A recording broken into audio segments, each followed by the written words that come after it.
Est-ce qu'il faut vraiment lui tenir la main tout le temps ou pas? J'ai vu que dans sa petite fiche qu'elle avait un trouble de l'équilibre. Dana, 3 ans, découvre son nouvel environnement. Dans ce centre de loisirs prêté par la ville, la petite fille va pouvoir évoluer au contact d'autres enfants, tous porteurs de handicap.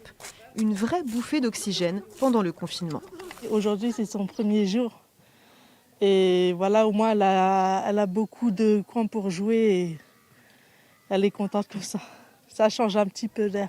Je vous avoue que je suis un petit peu anxieuse, inquiète, mais d'un autre côté, je me dis aussi que ça va, je vais pouvoir me reposer, me détendre. Soulager les familles qui font face à la fermeture des centres dédiés aux enfants handicapés, une nécessité pour cette professionnelle à l'origine de cet accueil temporaire.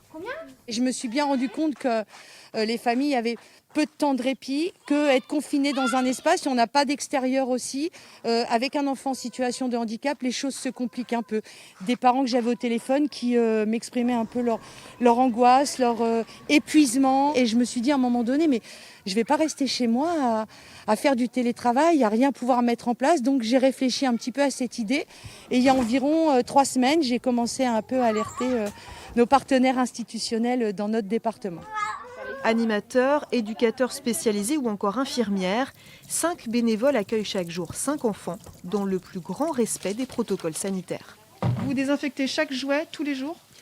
Alors c'est plus que tous les jours en fait, la désinfection. En fait, c'est après que chaque enfant ait fini d'utiliser un jouet. C'est une mesure de précaution sanitaire. Voilà, ce sont aujourd'hui les normes qui sont appliquées dans les structures qui accueillent des enfants. Voilà, je suis le monsieur propre en fait, pour ce matin. N'ayant pas le statut d'établissement médico-éducatif, la structure fermera le 10 mai.